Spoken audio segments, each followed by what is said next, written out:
Hi, my name is Kelsey, and I'm going to help you be a great coach to our first and second graders with some helpful hints and practice drills. Some more basic game rules that will be helpful to know include no contact with the ball from the shoulders to the fingers, the entire ball must completely cross the goal line for it to count, or completely cross the out of bounds line for it to be out. All balls that go out on the sideline must be thrown in where the ball crosses the line. It must be thrown with both hands over the head and both feet on the ground until the ball leaves the thrower's hand. Any player or coach using foul language will be removed from the game for the remainder of the quarter. No pushing or side tackles, but above all, have fun.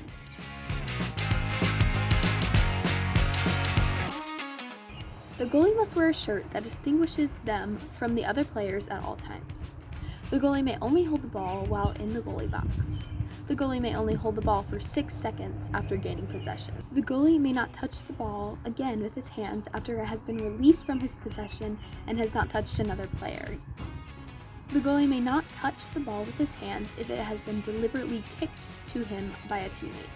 The goalie may not touch the ball with his hands if they received it directly from a throw-in taken by a teammate.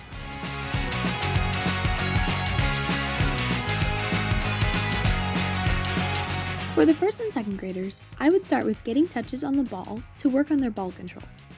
Toe touches or ball taps are just alternating feet tapping on the top of the ball while staying in place.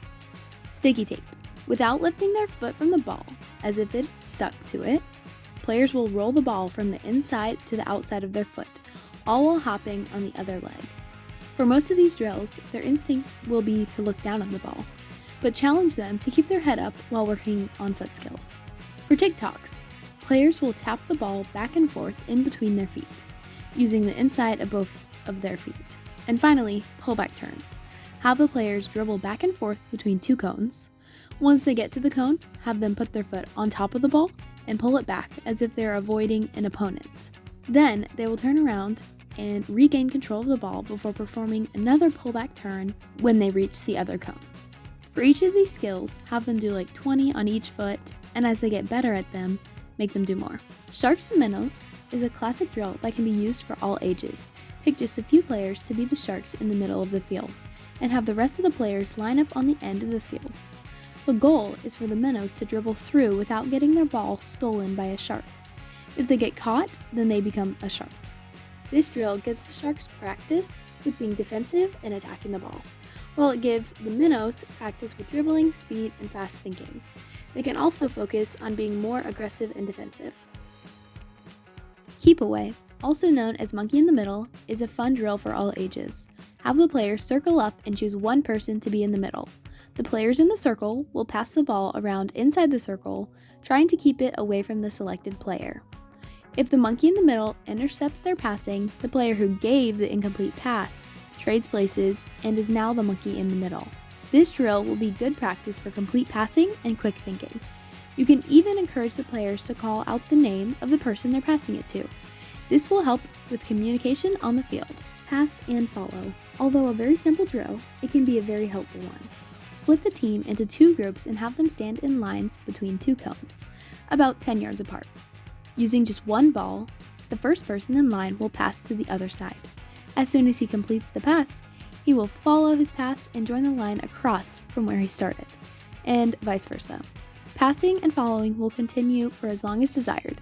This drill is great for challenging them to use their less dominant foot and keeping their head up while making complete passes. For the first and second graders, it will be important to go over how to properly do throw-ins, corner kicks, and goal kicks, because they will be very new to most of the kids. Throw-ins must be taken with both feet planted behind the line and with both hands over their head. A trick to prevent players from lifting up their back leg when throwing in is to have them drag their back foot on the ground. Corner kicks must be taken at the very corner of the field by an offensive player, if it was kicked out of bounds by a defender. Goal kicks are taken on the goal line when an offensive player kicks it out of bounds. It will also be super helpful for them to know about their plant foot when it comes to shooting the ball. Their plant foot should be placed right next to the ball in a comfortable position, ready to shoot.